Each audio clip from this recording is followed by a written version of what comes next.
The Simpsons has long been celebrated as one of television's most influential and groundbreaking animated series, but in recent years, criticism has grown louder from fans and critics who argue the show has overstayed its welcome. Once praised for its sharp satire, heartfelt storytelling, and cultural relevance, the series is now often described as a shadow of its former self.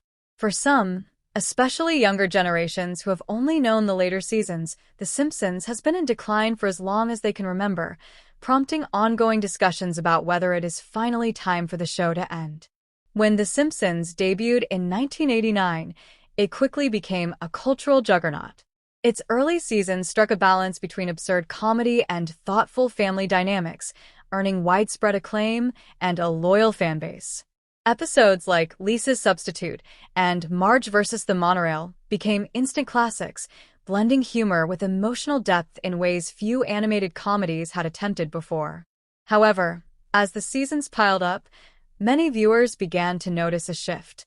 Critics argued that the writing became more formulaic, leaning too heavily on celebrity guest appearances and over-the-top plots instead of the relatable humor and satire that defined its golden era.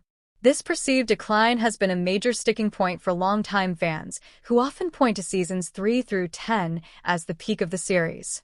Since then, debates about when The Simpsons officially lost its spark have continued. For newer viewers, who may have grown up during the later years, the show has simply always been in this diminished state, lacking the punch it once carried. With the rise of other animated hits like Family Guy, South Park, and Rick and Morty, the competition for relevance has only highlighted the aging show's struggles. Despite this, The Simpsons continues to survive due to its iconic brand, syndication success, and strong merchandising. Its characters remain household names, and the show still holds cultural weight, even as the content itself struggles to capture the same magic. But for many, this longevity feels more like inertia than innovation. Calls for the series to conclude are not about dismissing its legacy, but about preserving it. Ending the show could allow its best seasons to stand taller, rather than being overshadowed by decades of weaker output. For fans who believe The Simpsons has been in decline for their entire lives, the argument is simple. It is better to end on a note of respect for what the show achieved rather than continue indefinitely.